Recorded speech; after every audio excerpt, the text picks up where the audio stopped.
Hi, so this is my third update on my progress in writing the book Research at Scale, the Research Operations Handbook. And I wanted to share today my progress in writing what is kind of my second topic to attack in the book. The first was participant recruitment, for which now I've got a very significant draft. But the second topic is knowledge management, which is equally as huge and equally as daunting for sure.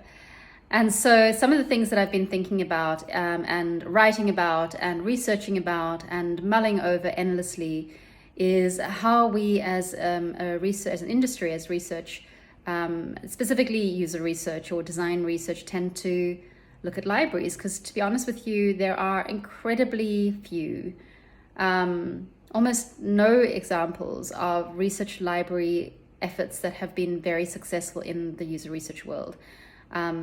I've sort of verified that there's a bunch of people who I feel are also in the know and have also done a lot of talking and research on this, and they're agreeing. Even when you get a demo that's been shown about a research library, when you really start to dig into whether for the amount of investment that's gone into making the library and making it happen, whether it's actually delivered and it's actually worked. And very often it's those kind of quiet hallway chats, even in like a kind of a virtual environment, where people admit that really it's difficult and it's not delivering in the way that they'd hoped, and there's certain elements that just haven't come through. And so I find it fascinating that so many of us in the research space are so hooked on the idea of a research library, and so much work goes into looking at it, and so many efforts go into it, and most of them, if not all of them, I'm sort of I guess putting in a bit of a little space there for error. I haven't come across a single one that has really, really delivered. Most of them have died a death, and yet we still keep doing it. So a lot of my research in this book is there aren't very many examples to point at and go, this was the case study, this is the way to do it. There's a lot of things to point at to say how not to do it, but that is not a very good chapter to make. And so my research and thinking has been on, hang on a second, this is not just about a research library or a research repo, which they're in themselves, those things are a library and a repo, which we tend to become quite obsessed with in the design research world. And I'm being specific about that because obviously you get medical research and scientific research, and they're actually very, very good at knowledge management. So a library is somewhere where information is curated, where there are collections, where it's something that you can pick up and it's a produced piece of work, a book or a film or a magazine or something that is a finished article, and it is collected into a category like gardening, or it could be even like bonsai making or indigenous gardening or something like that. And so you'll get a collection of work, and it takes a skilled librarian to be able to, or a team of librarians. Some of the state libraries have like 350 employees, never mind volunteers, who help to bring all their information together and collect it and curate it and make it available.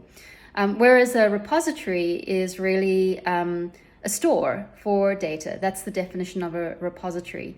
It doesn't need to be a finished piece. It could be a repository could store raw video files or raw audio files. It could store consent forms. It could store all sorts of documents that you create in doing research or anything else. And they don't need to necessarily offer an insight about anything. They're information, but you might need to dig through a bunch of them to be able to glean insight from them. They will be categorized and collected into certain areas or certain themes, however that might be, so that they could be archived or deleted or moved around or whatever the story might be, or found so that they can be used. But they're not necessarily a representation of that final distillation of research, of insight, of what we think we know about a particular topic. And then that next phase of, we've done all this secondary research, we've done all this research, and now from that we can distill yet further what we know across several research studies, which is really where a library comes into things. So that's the one clarifying point for me, is that I think in in the user research world, we tend to use the terms library and repo interchangeably, and they're not the same thing. And I was actually having a chat this morning with Stephanie Marsh, who is running research ops at Springer Nature in the UK, and she was saying the same thing. She agrees that, I hope she doesn't mind me saying this, that they're not the same thing. The second thing is that we tend to get really obsessed with the library or the repo.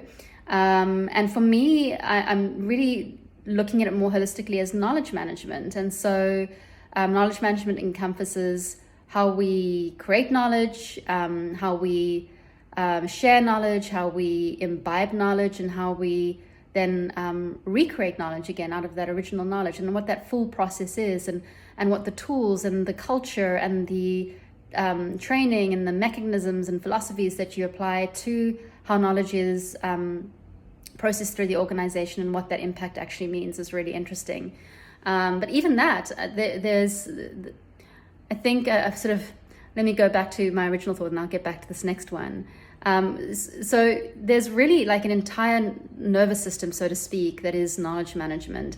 And so I've been thinking about like the central nervous system, where you have the brain, you have the spinal column, and in the spinal column you've got the nervous system that then branches out into the peripheral nervous system, which then innervates the limbs to actually do things, to make an action, to have an impact, to pick up a mug of tea or whatever it is.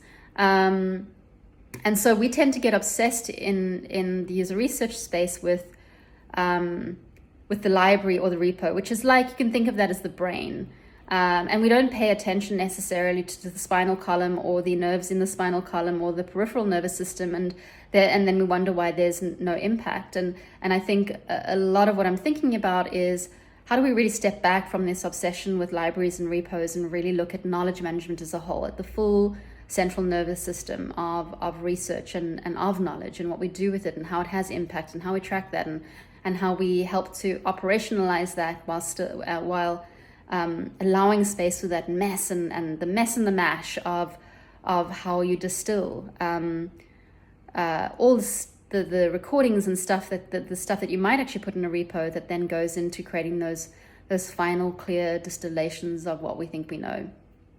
So a lot of heady thinking around that. And I actually last week visited a distillery, a local distillery here in Manly, who they are originally gin distillers, but they're distilling whiskey now, and really is an inspiration for an understanding of how alcohol is distilled, and how we might then look at how we actually distill research data into that purest of form, and hopefully into insight. So the last point I wanted to get back to was the other thing I think about, which is not a terrible thing, but I think it's a hindrance for us, is we tend to be very navel-gazy when it comes to research knowledge management in the research space.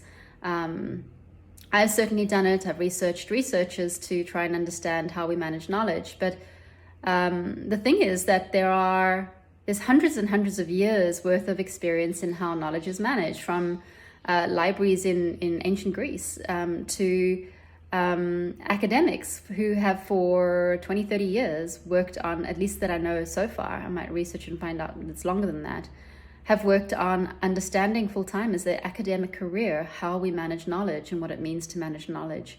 There are thousands of jobs that with the title Chief Knowledge Management Officer in big corporations where this is very important. Perhaps not for user research specifically, certainly not for user research specifically. I don't think we've had that maturity yet, as far as I can see. But in other big corporations or other kind of fields like the human resources or people teams, whatever you call them, have this kind of role, or it'll be like a general role across the organization. And then, of course, there are state libraries who, as I mentioned earlier, have hundreds of people working for them, curating information, bringing it together so that other people can access it more easily. We have Wikipedia, a great example of knowledge managed digitally. And then, of course, you get companies like Forrester and Gartner who make this their daily bread. So my point is that there is so much knowledge already in the world about how we manage knowledge as human beings, never mind as researchers, I feel like my work in this chapter is to kind of step out of the research space and really go and learn from them and learn how they tackle this problem and how they do it well, because we have not been so far a shining example in our industry. And I think a huge part of that is we just don't appreciate how much skill and training it takes to deliver on these things, where you have people who have master's degrees, PhDs in information sciences, in librarianship, in archiving, and so on and so forth. And you can't just hire like any old person to do this kind of work and think it's going to be successful. Even worse, procure a tool and throw it in there and think that it's going to be successful and live up to all the dreams that come with having knowledge management in our space. So that's a download of kind of the basic themes I've been thinking through and grappling with, to be honest with you. It's a big chapter and a heady chapter. I probably am making it much more difficult for myself than I need to, but that's kind of the way of my life. And yeah, I hope that that's been somewhat interesting. Cheers.